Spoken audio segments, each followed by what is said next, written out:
All right, let's get into it. Welcome back to Greenway Audio Magazine. Today, Brandon, this episode is sponsored by Good Taste Edibles. Do you know their great tagline? I'm going to tell you right now if you don't know it. Do you know it? I think I've said it before, but I want to hear you say it. Don't be a dummy. Eat a good taste gummy, because a good taste gummy tastes good. Dude, I love that. It's That yummy. is good. It is. It yummy. feels good in your mouth. It sure does. Sure does. So Just like today, a good taste gummy. it is. Okay, so today we have a ton of stuff that we want to talk about. Okay, but one of the main issues is that we had a guest. We had our first guest on the pod. People say that, the pod. Have you heard that? Yeah, pod people. Yeah, we had our first guest on the pod today. Tim Gutschenritter of Timeless, legend I love in that the guy. industry. Yeah, he's great. Legend in my mind. Same here. And so we get into some good information talking about branding, music, all this kind of good stuff. So wait till you hear this. But first off, let's talk about a new brand to watch here in Missouri, Pyro. Dude, so excited about Pyro. I was looking at their website and holy cow, they have some very interesting products that I have not seen here in Missouri. Some of their stuff I don't know that I've seen anywhere so far. I'm really excited about it. We recently, the Greenway team recently had a chance to talk to Caroline and Abe, and they're just like super cool people. But the biggest thing for me is I get really excited. We've had this discussion before. I'm an outside the box guy. Yes. And I get really excited anytime I see something that is outside the box for me. Right. Everybody's got, not to poo-poo on anybody or anything, but everybody's got vapes. Everybody's got flour. Everybody's got gummies. You know what I got excited about? I got excited about cotton candy. I got excited about infused nuts. Right. I got excited about flamin' hot cheesy poofs. Like that stuff is like feeding my inner like stoner. The only downfall is I'm guarantee I'm gonna eat an entire bag at one time and then have the munchies for another bag. But I'm really excited for it. So so let's just say these pecans right here. Yeah, cinnamon roasted pecans. Okay, so let's see what it says here. Okay. Savory and satisfying snack with an added cannabis twist. A balanced dose of THC. Oh, so 100 milligrams on this bad boy. I wonder how many pecans are in there. I'm gonna guess. I'm not sure, but I like that. My understanding on these, like the nuts, I believe it's going to be serving size per bag. Right, that makes sense. So I'm super excited about that. You know, it's something that's designed for you to sit there and eat an entire bag. Yes. Yeah. Safely, I would assume. I guess it depending on who you are. Who else? What other products do they have? I know I saw some. Okay, gummies, pre-rolls, waffle cone bites. Oh, tell me more, Daddy-O. What is this about? What is a waffle cone bite? I don't know, but it looks delicious. Holy I don't cow. even think I've seen that in a regular person supermarket, let alone in a dispensary. Okay. What is a... Here. You got Let me us? show you. You got us, producer? Whoa, is that chocolate inside of a little... Whoa. I'm not sure. This is, what's going on here? Man, I just went full fat kid, and I apologize for if I got too excited into the microphone, but Holy cow. 4 pieces. So I guess 4 waffle cone bites, 25 milligrams each. Be careful. Daddy like. Yeah.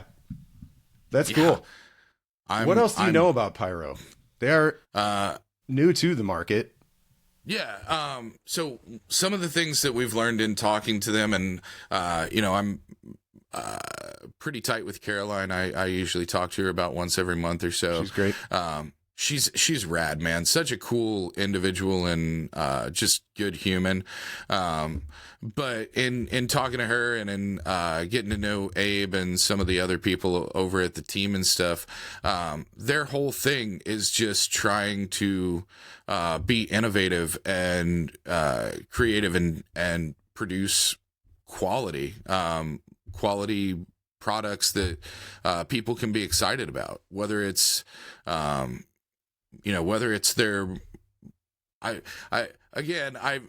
I'm excited about certain things, so I don't want to make it sound like having vaporizers and pre-rolls and stuff is not exciting. All of those products are always exciting, but whether it's the things that we're already accustomed to in the market, right, or whether it's the things that, are new and innovative in the market, like the waffle cone bites and the cotton candy and things like that, their whole approach is just to deliver consistent quality and a replicable experience, and that's my type of weed, man. I want the same thing over and over and over. I want to know what I'm getting into every time I try something.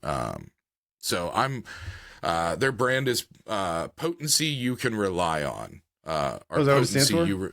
Yeah, Potency You Rely On. I love it. Does it? My bad. No, I just noticed that. Okay. But yeah, I'm super excited about them and some of the new products and stuff. What is my mind was blown by the waffle cones. What is the most unique or interesting weed product you've had, whether in Missouri or anywhere else up to this point? When Show Me Organics did Red Hot Riplets, I thought that was rad. I mean, that's such a St. Louis thing. I thought that was a great idea. And I think it was only a short time it was out there for some reason. I can't remember. But I thought that was a great idea. It was a good gift, too. I remember getting a few and giving them as gifts because it's somewhat of a collectible, but also a enjoyable evening. You definitely didn't do that. You would never do that because that was back in the medical days, right? And you can't give away your medical allotment to folks. This was in the rec days. I abide by the law, bro. Yeah. So the whole reason that product lineup went away was because of the. I love this phrasing, and it's in the Constitution, and it's just it's the arbitrary and capricious enforcement of some of the regulations for packaging, and they came to the conclusion at DCR that anything that already existed couldn't be replicated as a marijuana product. And so that chased one of my favorite products in the market out of market. And that's a huge bummer because that was really innovative. It was really good. It was Missouri rooted. I also really liked their coffee ethic collaboration. Pods, right? Yeah. Mm-hmm. Little K-cups. They do a really good job over at Vivid and Show Me Organics of reaching out into the community. Franklin Stash House has done some partnerships with guys. They wound up not being able to do all the things they were originally going to do.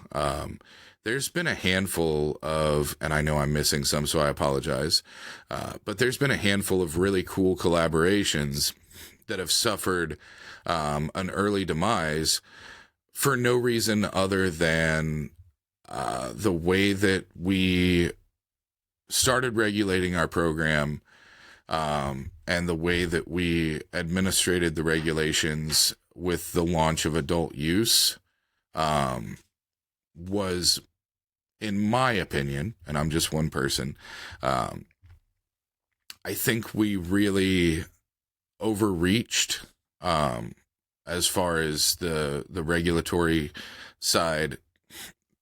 I never understood the concept of being more restrictive in an adult use market than in a medical market. And it is what it is at this point. You can only do what you're allowed to do. It's unfortunate that we lost some really cool products along the way, and hopefully someday some of those things will change and we'll be able to revitalize some of the uniqueness and some of the creativity and some of that collaborative spirit that we see in some of the state's best brands. You know, that collaborative spirit is something we talk about with Tim in our interview later on. Yeah. So welcome to the market, Pyro. Speaking of Have fun. Yeah. Speaking of new ideas and products in the market, Strain Brain. Yo. So this is marrying bud tenders and AI, I guess, if you will. So this is bud tender recommendations with the help of artificial intelligence. What are your thoughts, Brandon Dunn? What is the robot's name in Space Odyssey? Is it HAL 2000? I can't remember. Stanley Kubrick movie. Yeah. Yeah. I've always been afraid of robots because of the concept that they're going to, someday just decide, no, we know what's best for you. That's the plot of like most of the best movies. You know, you've got you've got Terminator, The Matrix. I feel like I'm probably not being helpful to Strain Brain's brand right now, but as a product, both for consumers and companies, I think it's a genius idea. Mm-hmm. I think it's shown huge success for retailers. The positive parts of allowing individuals to be able to consult with a bud tender, a virtual bud tender, whenever they're shopping online, and being able to, match products and to their needs or to their desires is huge, because it goes beyond what your average bud tender and even your above average bud tender is going to be able to do in stores sometimes. But having said all that, I think this is going to be the beginning of the weed matrix, and in 5 to 7 years, we're all going to be strapped into little green eggs full of Jello, and they're going to be using us to power the cultivation facilities, and that's going to be the robot's way of going green. Wow. And you can giggle. Yeah. But in 5 years, whenever I'm living in the forest and y'all are in green jelly pods and you're providing the power sustenance for my weed, just remember that I said this. All right. I'm really not that crazy, but I could be. Hey, who knows? Yeah, I love Strain Brain. It was super, super exciting being able to get to talk to the team over there and getting to learn about what they're doing, and the conversation that we had with their CEO, Dina Rollman, was super exciting, because one of the things that I found out was that there's a lot of stuff under the hood of Strain Brain that hasn't even come to fruition yet.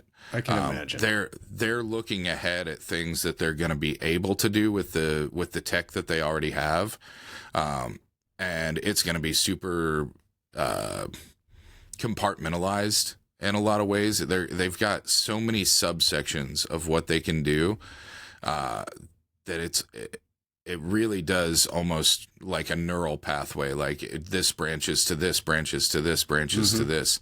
And so I'm really excited to see technology really kind of forging ahead in the cannabis space. Right. Yeah. I know somebody that knows a lot about technology forging ahead in the cannabis space. Yes. So this was very interesting to me. First of all, I love their logo. And I am a data nerd. So I'm sure this company is full of cool data nerds as well, because, I mean, that's where the answers are, in the data. So I am really interested to see how this rolls out. So Strain Brain, congrats on breaking in. I know that one of the things that they talked about was in their, they launched in, I believe it was Michigan. But one of the things they talked about was, on average, they're able to increase the average expense by like 29%. And it's not necessarily that they're suggesting things that people don't need. It's more so that they're able to find the right thing for the person. And so instead of just throwing something in your cart because it's good enough, you wind up finding the things that you actually want and the things that pair together. And then you're like, oh, I'll spend a little bit more because I'm getting exactly, what I needed. And so I was really, from a retail side, from a sales channel side, the ability to do a lot of different things, to be able to push, limited or expired inventory, or be able to incentivize certain products or manufacturers, cultivators, whatever, because somebody says a trigger word. They're looking for a certain terpene or a certain cannabinoid or something like that. Well, you have a product that matches that, and being able to push it to the front, I think that's super exciting. And I think there's a lot of ways that it's going to be beneficial for retailers. And I hope that the more we push technology forward, the more that does for education of consumers about the products that they're buying. Exactly. Well, that's great. Welcome to the market, Strain Brain. Up next, we are going to talk to Tim Gutschenritter of Timeless. So stay tuned for that. When you demand the finest, every detail matters. At Teal Cannabis, they don't just create products, they craft experiences. From their expertly extracted concentrates to their carefully rolled pre-rolls and precision-engineered vapes, every product is crafted with the highest standards in mind. They believe in quality that speaks for itself. That's why they ensure that each Teal product delivers a smooth, consistent experience every time. Teal Cannabis, elevate your experience. So, our guest today, the infamous, the notorious, the famous Timothy Gutschenritter, the man, the myth, the rock and roll legend, KCMO by way of KCK, by way of Wyco, Wyandotte County, yes, Kansas. Yes, sir. So Tim, the first thing I'd like to ask is, what's going on with Timeless this year? What's new, and what are we gonna see over the next couple months? Yeah, man. First of all, thank you so much for that very flattering intro. That is amazing. And it is amazing to meet Tim Pickett and amazing to see B. Dunn, as always. Yes. But to answer your question, I mean, we got all kinds of stuff coming up, man. I mean, we just launched an infused pre-roll line. We initially launched it last year in July, had some hiccups and got caught up in all the state hold stuff. So we relaunched again in December. And we've been rocking and rolling ever since. The line is called Tumble. There's actually two variations. There's Tumble, which is a 1 gram infused, and then there's Traveler, which is a 3-pack of half gram infused. So we're excited to be rocking with those and getting those out into the Missouri market. But yeah, I mean, we have our flagship events that we do every year now. Smoke on the Water, Heartbreakers Ball, which is coming up this month.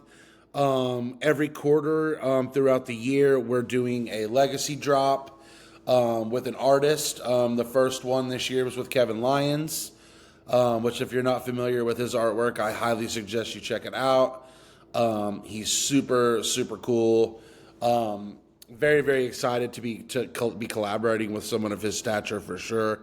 The collaboration is in dispensaries now, so you can find it all over the state of Missouri, and yeah, it kicks ass. So yeah, I mean, just your typical craziness from Timeless. Every quarter we're going to be dropping an artist legacy collab. We got some cool artists that we have on deck.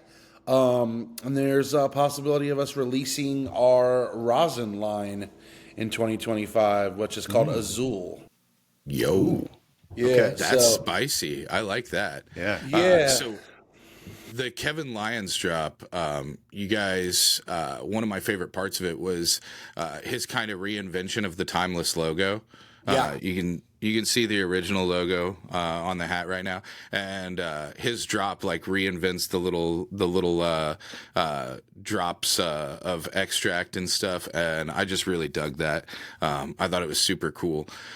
Before we get too far away from some of the stuff that you touched on, because you hit us rapid fire, man, I wanted to tell you.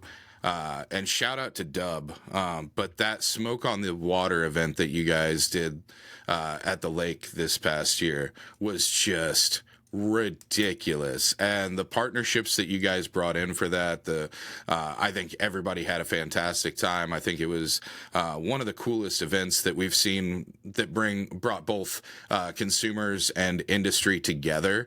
Cool.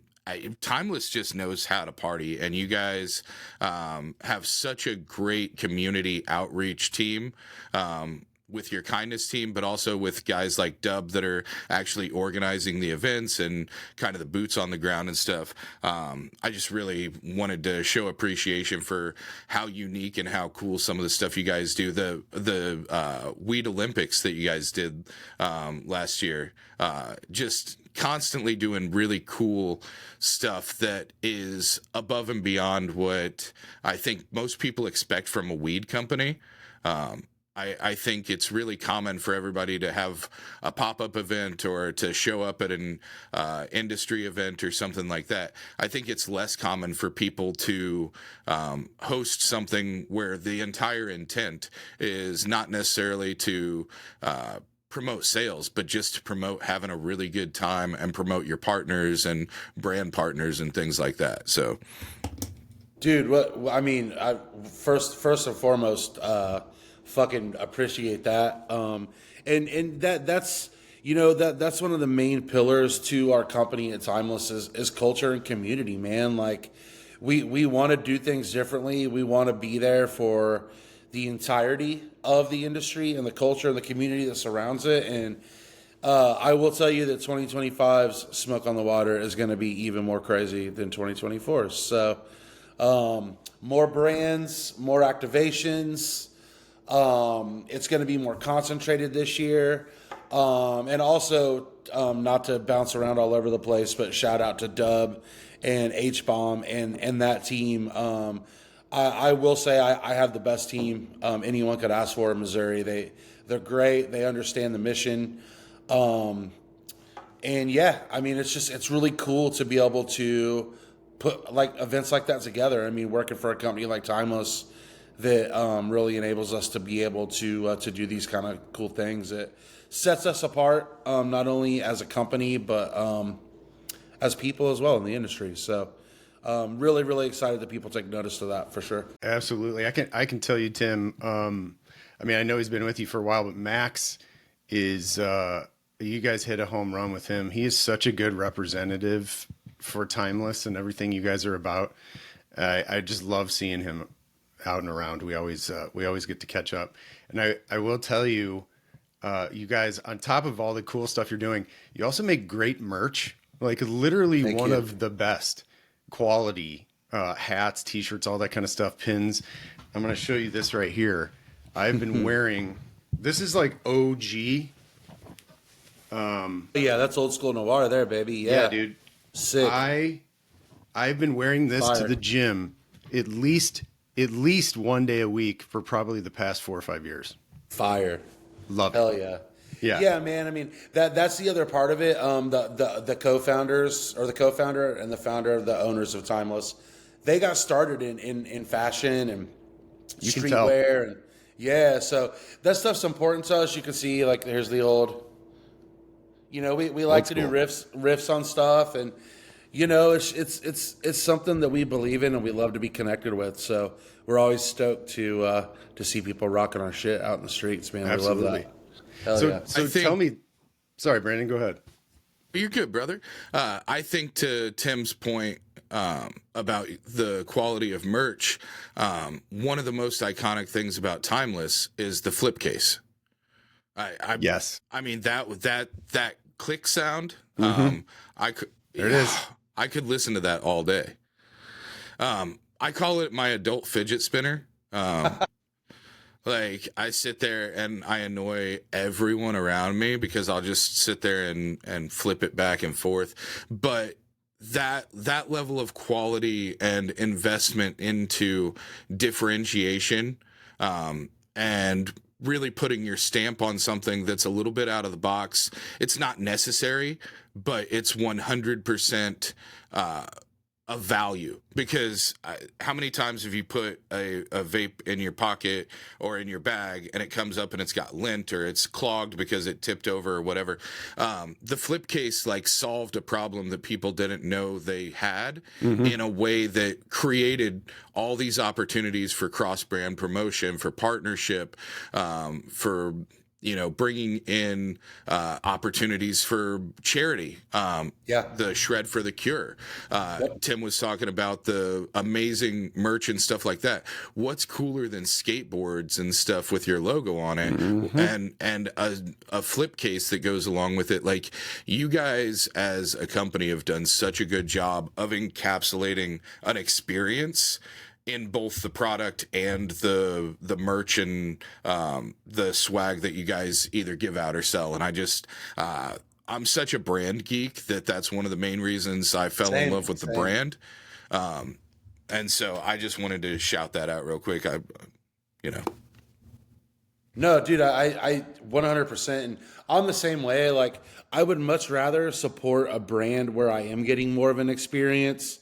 And I feel like I'm part of it versus just like I'm going and don't get it twisted. Like, our products are very high quality, but at the same time, like, we do offer that extra experience. We want you to feel like you're part of the brand. And so, I'm the same way. And I love that. And I love that people latch onto that. And, Shred for the Cure, just to go there, I mean, that's a huge thing for us.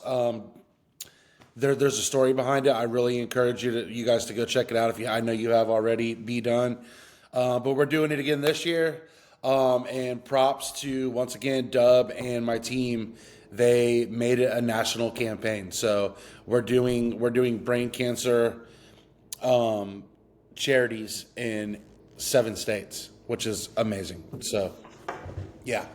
So it turned into a really big thing, and we went from, getting 10K for research to like 50K, and to be able to work with John Malta and DJ and everybody involved, man, like, what a great thing to be a part of. And yeah, we love that shit, community and culture.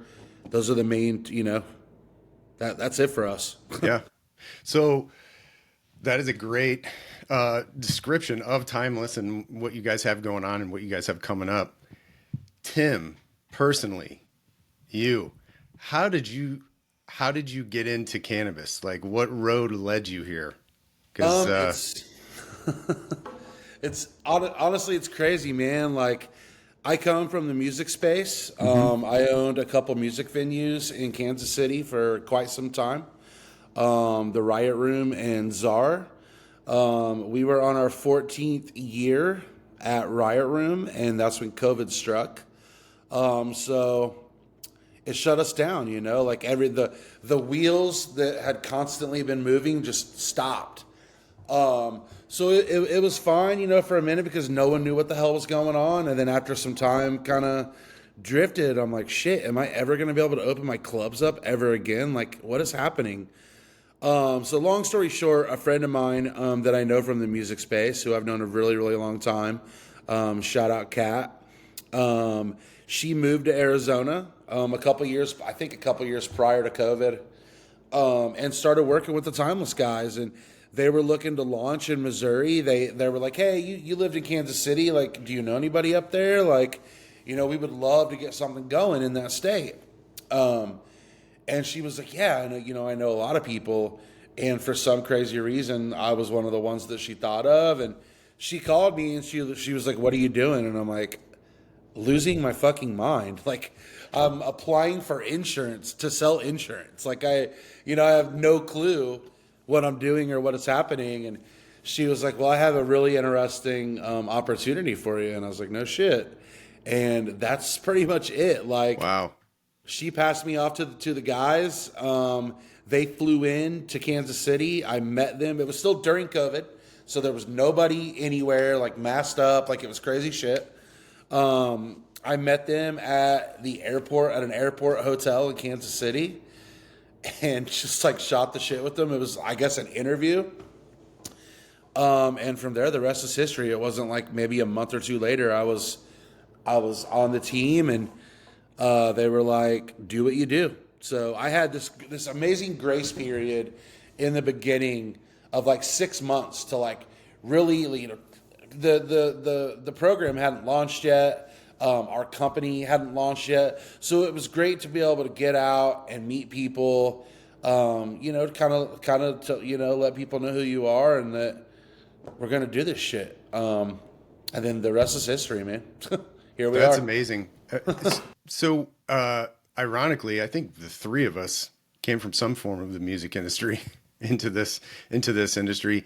Awesome. So, personally, I found the transition from music into cannabis fairly seamless because of you're still branding, you're still working, you know, with a product, that kind of stuff. Did you have a similar experience, or how was that transition for you? Very, very similar. Damn near seamless. Working with a brand like Timeless, it was really easy from the jump to just be all in with it and believe in it. Just the people that were involved and just everything in general. I was like, man, I didn't really know much about cannabis and brands in cannabis, but the one thing that I did know when I got in front of Timeless was that they were different. And I like that. You guys know, coming from the music space, that's kind of one of the most enticing things about being in that space is never knowing where you're headed and constantly being able to work outside of the box.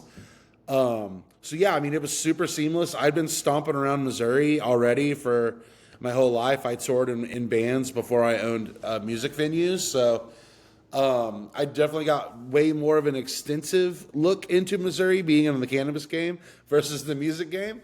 But yeah, man, I mean, I just kind of went out and like hit up some homies and, you know, just was like, hey, I'm in the game. Like, who do you know? What's cracking kind of shit. You know what I mean? And yeah, same dude, super seamless. Wow. Yeah. A lot of people, you never, you don't think it, but you run into people that are in the industry that you knew from music. It's crazy. Yeah, so absolutely. Speaking of people that you knew from music that are in the industry, shout out to Ashley Goulas, who told Love her. She has some really good stories about her early 20s in the Riot Room. Yeah, I bet. I've seen some great shows at the Riot Room. Great shows. Oh, hell yeah, dude. Yeah, I can, 3 off the bat I can think of. Oh, go ahead. Let's hear them. It's Emery, He Is Legend, and Helmet. I know I saw 3 of those there. Yep. Over the He years. Is Legend are super homies. Oh, love those guys. That's, oh, God, sorry. Oh, dude, no. I was just gonna say I think the Riot Room was probably my bounce between like the some of the St. Louis clubs like the Creepy Crawl and Foo Bar and stuff like that, and then the Riot Room on the opposite side of the state. Because a lot of times you'd see somebody in St. Louis on one night, and then they'd be in KC on the next night, or vice versa, depending on which way they were headed. And the bands that I listen to, the kind of mid-tier metal and punk rock and screamo and thrash bands, those you weren't catching them at the pageant or anything like that back then. And the not to disparage the Riot Room in any way. I hope this doesn't come across as a negative thing. One of my favorite things is like a floor that is just a little sticky. Where if you're gonna see a band and you walk in and your shoes don't stick just a little bit, you're in the wrong place, man. 100%. If you're not sticking to the floor and you can't smell the fury in the air, then you're not in the right place. Yep. Yeah. You definitely can do both of those at the Riot Room. It's like going to a GameStop and not smelling a little bit of BO. Like, that's not a good GameStop. Right. That dude's not going to be able to help you. Dude, that's it. And, and the thing about it is, man, it's like, these hellhole clubs across America, that's the heartbeat of the underground. And, when you have thousands of people in and out of your place daily, it's like, how do you keep it clean? You know what I mean? Like, you try, but it's impossible. And when you got people hanging off the ceiling fans and shit, when the Bronx are playing, and it is what it is. But you're exactly right, man. Like, and my guys, like the Timeless guys, it was actually a really great thing. They actually got to come to my club before it closed, in the very, very beginning. In the beginning of Timeless, we were still holding on to the Riot Room, barely, and it was me and my brother who was my partner at the Riot Room. It was just him and I opening up, blasting tunes, and bartending. So the first year of Timeless, I was bartending, trying to save my club, and out in the streets posturing to launch Timeless. But the guys got to come in and see it, and they were like, "Oh yeah, we can smell the history here." So did they come in for any of the community events? They didn't, man. Like, by that point, it was already toast. So they got the tail end of it, where it was just basically desolation, just like the homies in there hanging out, supporting. But for them to be able to see the Riot Room is one of those clubs, kind of like what Brandon was saying. Like, you go in there and you just feel it. Like, you just feel it. And they definitely could. So I was stoked for them to be able to come in and stick to the floor before it closed. Yes. That was around whenever you and Pentazzi were doing the community. That was around that same time that early launch, like late COVID, early beginning to return to normalcy and stuff like that. Whenever you and Joey were doing the community, that's what it was called, right? The community. Yeah. That was basically just him and I, like, trying to meld music and cannabis together, essentially in the beginning of everything. So good. Such a cool thing. We thought about doing some stuff. I mean, obviously, once you get into this industry, you get busy as shit, so it's impossible to kind of divert from your path. But I would say that you haven't seen the last of the community and Pentozzi and I doing some stuff in the state. And that stuff was rad, man. People came out and supported. It was great, like to be able to show people, early on, like, different brands and get everybody together for a good old-fashioned show. That's great. I can one more question about Timeless specifically is I think the first time I was introduced to Timeless was at a MoCan event at Union Station. You guys had a table, like maybe 2019, something like that. Yeah. And I was coming from the creative side. I was working at a branding agency and that kind of stuff. And I was excited about the cannabis space because of all of the creativity that, I mean, it was a brand new industry. There's so many things you could do creatively with designers and on the web. And I was very excited about that. And I was very impressed by Timeless and their branding. Since then, you know, with all of the restrictions and the lack of color and the size of the fonts and all that kind of stuff, it really ate into the creativity of packaging and branding on that side.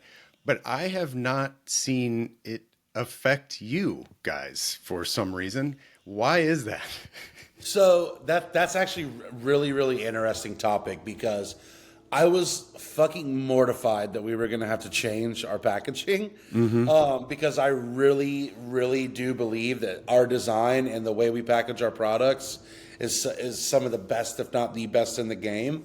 Somehow, some way, the solid color with just a little bit of a difference, just moving things around a little bit, and the solid color, it still looks good. So maybe we just got lucky. I don't know, but yeah, dude, I'm shocked as well. Well, I think the foundation of your branding didn't have to change much. I think a lot of people went all in initially on their branding. Hey, let's do this. Let's have this. Let's, you know, a lot of color over here and da da da. And you guys were very much, this is exactly what we are. These are our standard colors and that kind of stuff. And it kind of just lived throughout all of the regulations and all of the constrictions on the creativity side. And I've just found it amazing that you guys did it right from step one. I think you're you're 100% correct, man. I think it's just the simplicity. You know, that drip logo, just like that being the stamp of the brand, and the color schemes, and that just the overall aesthetic, the simplicity behind it. It got drugged through the swamp and came out clean. So we got very lucky, because I was freaking out about it. I'm like, oh shit, here we go. You know. The other beauty part of Timeless is that whenever we talk about their branding and we talk about the outside the box thinking and things like that, literally outside the box, unlike a lot of the other brands in Missouri that really invested in putting all of their designs, all of their effort into the packaging itself. Timeless had this separate product that the flip case. It's adjacent to, but since it's not packaged, as long as you're not packaging it with THC product inside of it, you can do whatever you want with the flip case, because it's a merchandise product. So they can kind of skirt around some of that stuff, especially in Missouri, because that's a separate product. It's not a THC product. It doesn't have to adhere to any of those guidelines or anything. So they still get the opportunity to be wild and crazy and unique and fun, and that part doesn't get in any way softened or toned down by the regulation from DCR. And I think that's one of the beautiful parts about creating a brand, is if your brand can stand on its own, then you have the ability to do anything you want, especially in the Missouri cannabis space, but really in any cannabis space. You look at companies like Cookies. You know, they sell Cookies gear in Zoomies in the mall. Timeless has a brand, and that goes back to collaborations and partnerships.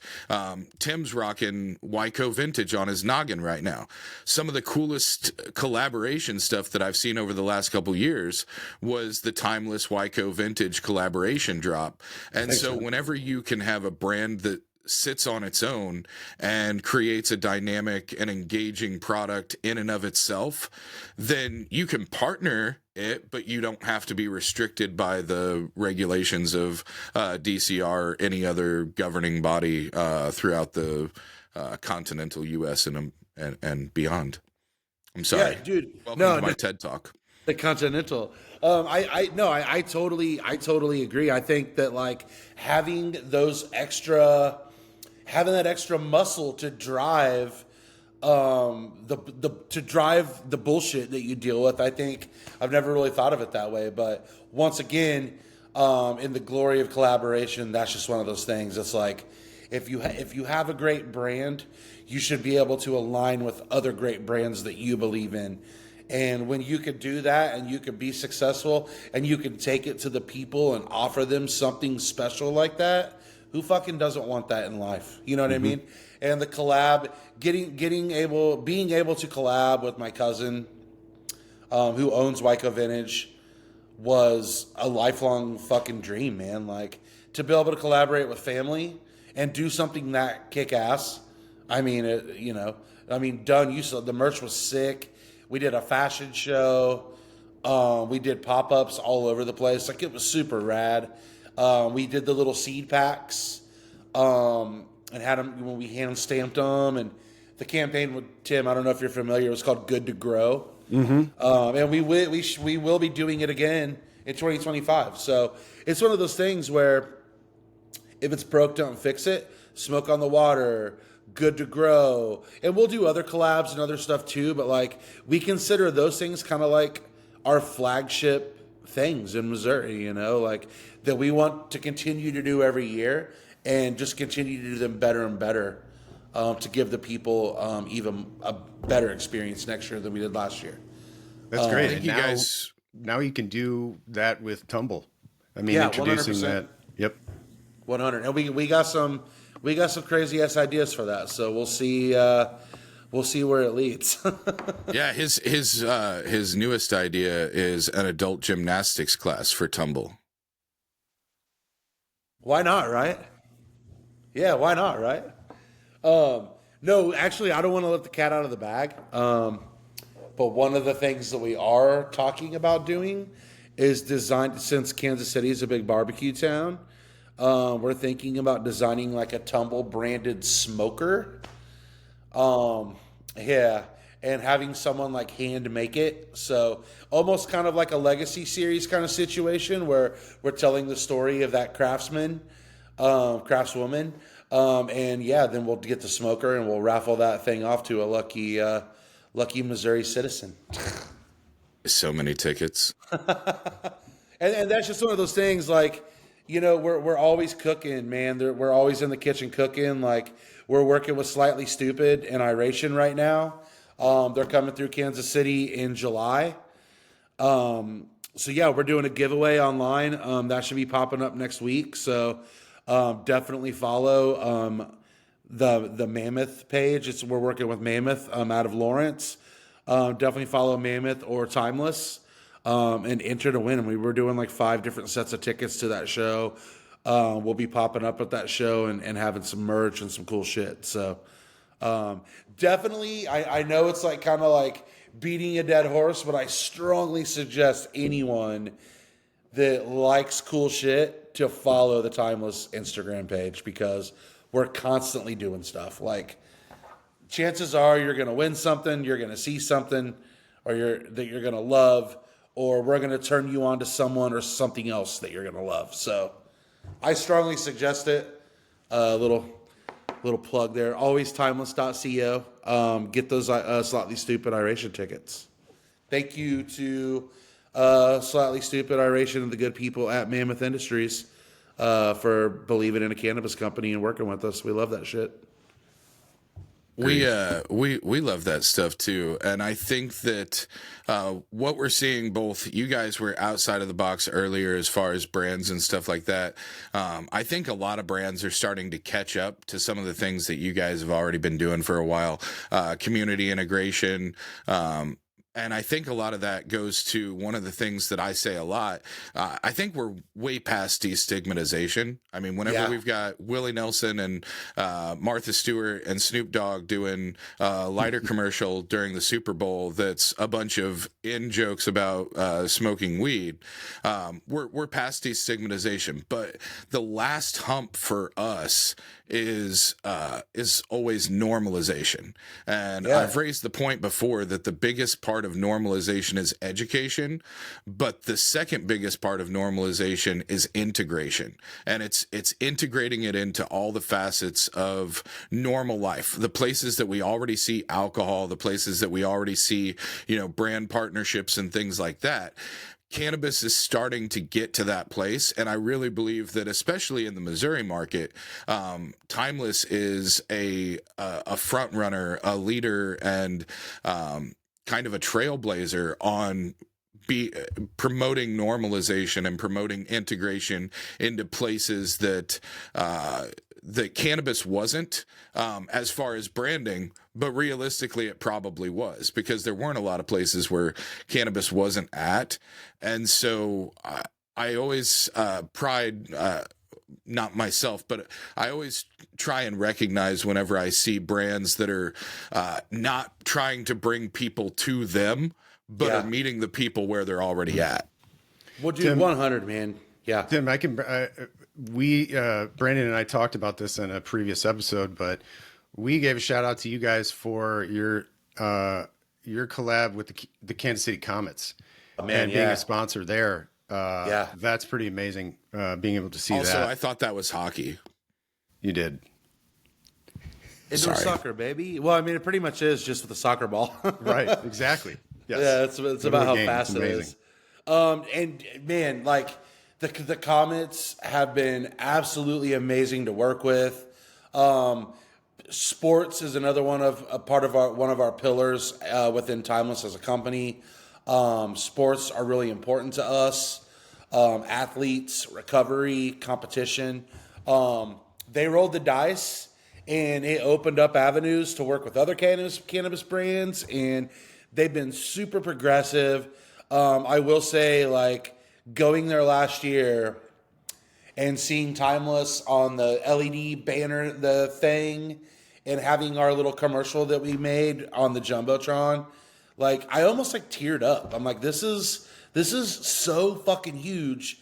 Like Brandon was saying, like, normalization, man. Like, it's not, it's obviously preaching to the choir, but like, if you can see a Coors Light fucking ad, how come you can't see a Timeless ad? You know what I mean? Exactly. So to see that was amazing. We did a super kick-ass capsule last year of Comet's collaborative merchandise. We did another capsule this year. So by all means, I would love to get you guys some gear, baby. We did a scarf, a long sleeve shirt, and a short sleeve shirt. Very nice. Yeah, would love to put it on the gear wall. Yeah. Would love to get you guys some of that gear. Literally, the conversation last time was, I'm a St. Louis Ambush fan, so I'm on the opposite side of the state, and they've done some stuff with Clover and Nature Med. And, awesome. It was the first time I saw it, Clover's logo on the jersey. Seriously, I got emotional as well. I thought this is amazing, and dude, then it is. For you to see that at was it Cable Dahmer Arena, like being able to see Timeless on the screens, like that's got to be an amazing feeling. Dude, it really is. And they allow us to go in there. That we pride ourselves in our company, how we interact with the consumer and the people in the community. So they let us go in and activate. We have a little soccer game that we play in there. We're getting ready to send Comets players to Good Day Farm Codes locations in the coming weeks. Be looking for that on Instagram to do player signings and hang out with consumers that are going into the dispo. So it's stuff like that, man. It's like, who doesn't want that kind of stuff? You know what I mean? Like, they're not. It's not. It's professional soccer. Like, they're professional athletes. Yeah. So, we're going to be deploying Comets players at Good Day Farms Codes locations over the next couple weeks. And we love the Ambush as well. Obviously, Comets are a team, but for the Ambush to dip their toes in the water and really get into it too is fucking huge, man. So, I'm stoked that we share that sentiment. It really is something that you see it and you're just like, man, this is like happening now. This is so great. Yep. Absolutely. Super progressive people, man. Shout out Daniel and the entire Comets organization. Great people to work with. We've loved every waking second working with them. So Yeah. That's awesome. Well, Tim, thank you so much for your time and all the stories that you've shared with us. This has been super interesting, and I'm sure the listeners will agree. Yeah, man, I appreciate you guys. Be Dunn, I love you, long time. Tim, I can't wait to see you again. I'll be on the east side of the state throughout the whole year. So Great. Let's kick it, man. Let's do get it. together. Let's do it. All right. Salad Bros. Long live Greenway podcast. I think this is fucking awesome that you guys got this going. And I'm going to tell fucking everybody about it. Thank you, Tim. Bros for life, man. Yeah. Thanks, guys. Have a great rest of your day. All right, you Thanks, too. buddy. Love you.